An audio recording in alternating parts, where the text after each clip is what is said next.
Bismillahirrahmanirrahim. Assalamualaikum warahmatullahi wabarakatuh. Alhamdulillahirabbil alamin. Alhamdulillahilladzi bi ni'matihi tatimmus shalihat.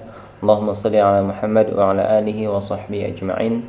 Rabbi shrah li sadri wa yassir li amri wahlul 'uqdatam min lisani yafqahu qawli. Saya Muhammad Syafi'i dari Prodi Ilmu Al-Qur'an dan Tafsir di Universitas Ibnu Khaldun Bogor akan mempresentasikan tentang tafsir surat Al-Fath ayat yang ke-18 sampai dengan 19. Video ini dibuat untuk memenuhi tugas ujian tengah semester mata kuliah tafsir tahlili yang diampu oleh Dr. Mukhrir Sidqi MA.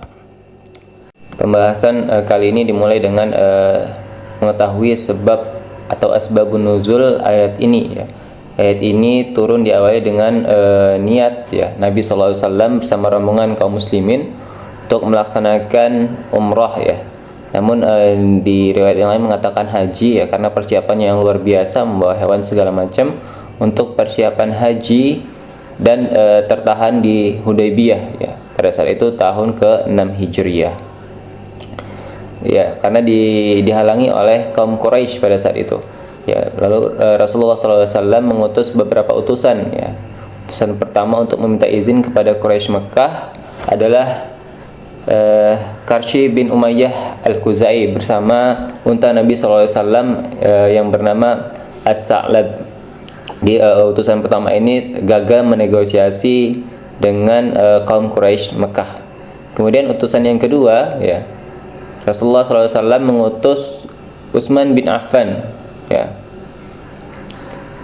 Namun setelah beberapa saat tidak ada kabar ya, tidak ada kabar dari Utsman bin Affan apakah negosiasi tersebut diterima atau tidak. Bahkan kaum muslimin menyangka bahwa Utsman telah dibunuh oleh kaum Quraisy ya. Tapi ternyata tidak demikian. Kemudian turunlah ayat ya. Kemudian kaum muslimin membaiat Rasulullah untuk janji setia untuk tetap mengikuti beliau bagaimanapun keadaannya. Allah Subhanahu wa taala berfirman dalam Quran surat Al-Fath ini ayat yang ke-18, A'udzubillahi minasyaitonirrajim. Laqad radiyallahu 'anil mu'minin ya. Yang artinya wahai Muhammad, Allah sungguh telah meridhai orang-orang yang beriman. Profesor Quraisy Shihab ya dalam menjelaskan ini, yaitu ridho yang disandangkan kepada manusia, maka ia adalah kondisi kejiwaan yang menjadikan pemiliknya menerima dan merasa puas dengan sesuatu, sehingga tidak terbetik dalam hatinya dan benak jiwanya kecuali rasa senang dan bahagia.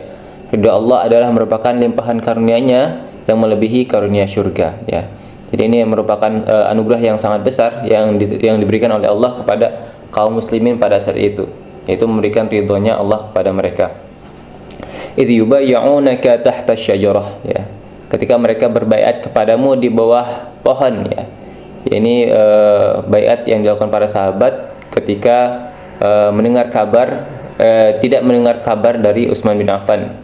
Ya, ini terjadi di Hudaybiyah ya.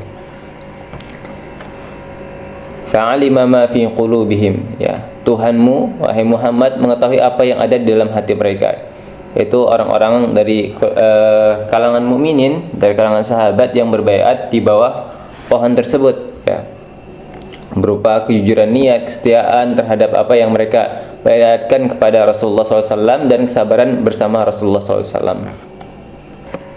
Fa'anzala sakinata 'alaihim, dan maka dia menurunkan ketenangan dan keteguhan atas mereka ya. Jadi sakinah itu datang bersama dengan musibah ya. Yang namanya sakinah, ketenangan itu datang bersama dengan musibah. Jadi tidak mungkin bisa datang sakinah tanpa ada sebab suatu, sebab musibah suatu gitu. Jadi musibah yang menimpa kaum muslimin pada saat itu yaitu terhalangnya mereka untuk melaksanakan ibadah umroh atau haji ke Makkah pada saat itu. Kemudian wa athabahum fathan qariba, dan dia membalas mereka di dunia dengan kemenangan yang dekat ya. Wa maghanima katsira ya'khudunaha, disertai dengan rampasan perang yang banyak yang mereka ambil ya.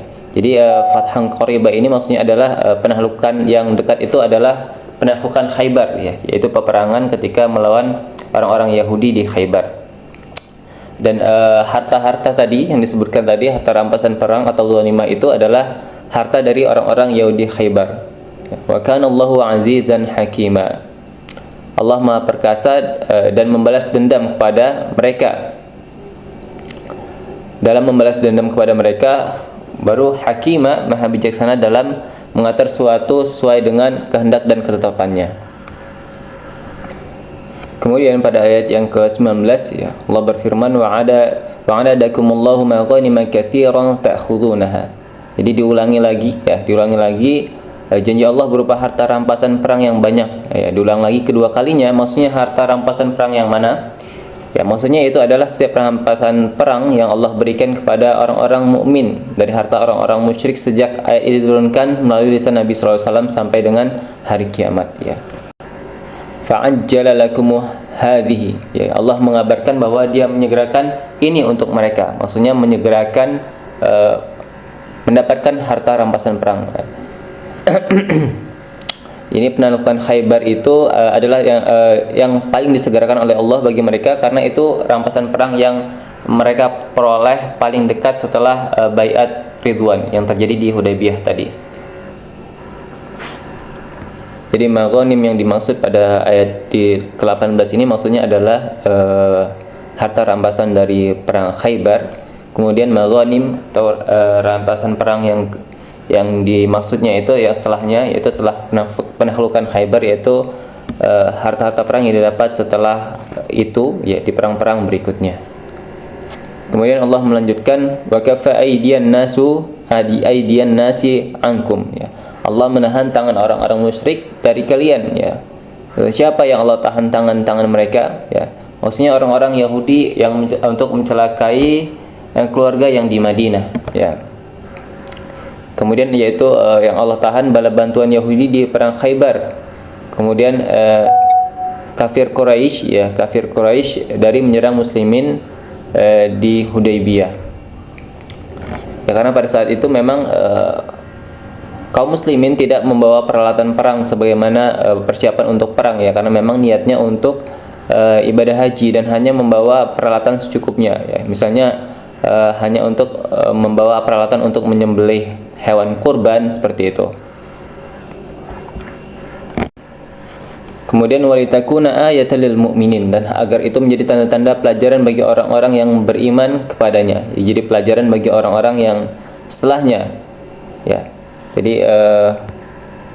Jadi berupa rasa aman ya pada perang Khaybar yang menjadikan pelajaran bagi para sahabat untuk percaya akan tawakal kepada Allah Subhanahu wa taala. Ini menurut tafsir At-Tabari.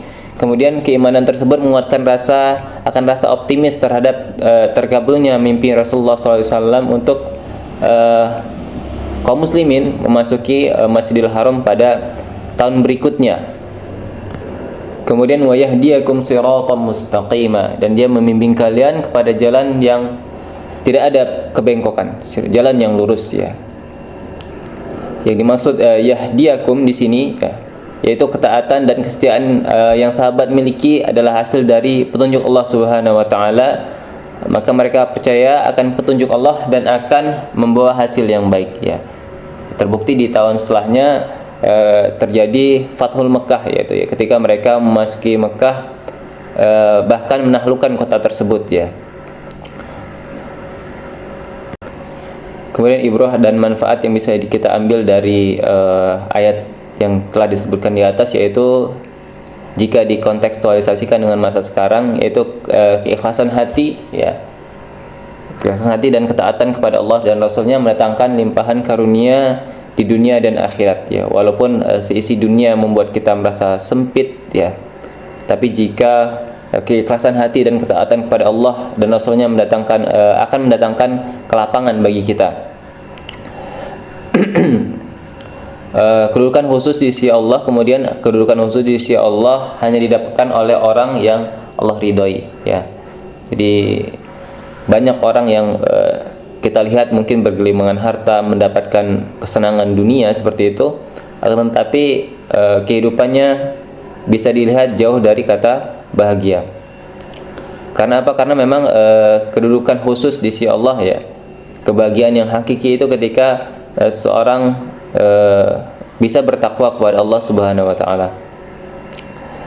Kemudian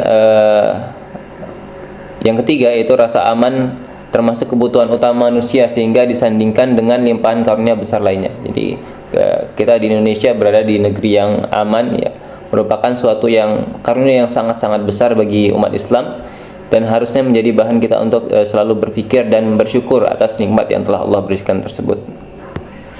Demikian yang dapat saya sampaikan pada kesempatan kali ini ya. Semoga bermanfaat ya, dan harus kita ingat bersama bahwa sakinah atau ketenangan itu didapatkan setelah seorang mendapatkan sebuah ujian ataupun cobaan. Jadi ketika kita berdoa minta sakinah, maka kita harus siap ya, harus siap dengan ujian yang akan tiba kepada kita. Dan ujian-ujian tersebut akan menaikkan derajat kita menjadi orang-orang yang lebih baik. Wallahu a'lam. Assalamualaikum warahmatullahi wabarakatuh.